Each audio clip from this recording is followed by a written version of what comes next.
Καλημέρα, είμαστε η Say your name. Lucie Rico Και Αλεξάνδρα Κάπα και θα σας διαβάσουμε ένα απόσπασμα από το βιβλίο της Λουσί «Όταν τα κοτόπουλα τραγουδούν» που μόλις κυκλοφόρησε από τις εκδόσεις Στήλβη. Στο βιβλίο αυτό η πρωταγωνίστρια, η Πολ, χορτοφάγος, κληρονομεί τη φάρμα της μαμάς της και αναγκάζεται να σκοτώνει κοτόπουλα. Πριν τα σκοτώσει όμως, γράφει το βιογραφικό τους δίνει υπόσταση. Θα σας διαβάσουμε τώρα το βιογραφικό του Gallus. You can start.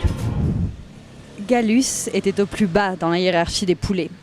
Ο Gallus ήταν πολύ χαμηλά στην κοτοπουλίσια ιεραρχία. Il fallait qu'il mange en dernier, qu'il se couche en dernier et respecte le rôle que ses confrères lui avaient attribué.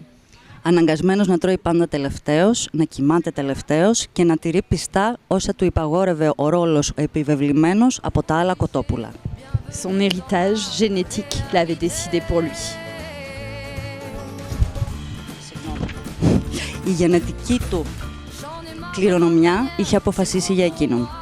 Pourtant, s'il semblait se soumettre à l'ordre des choses, il se débrouillait toujours pour trouver des espaces de liberté.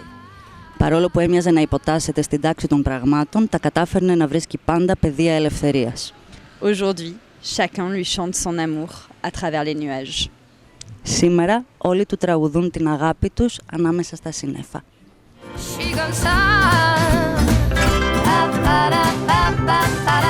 Je veux de l'amour, de la joie.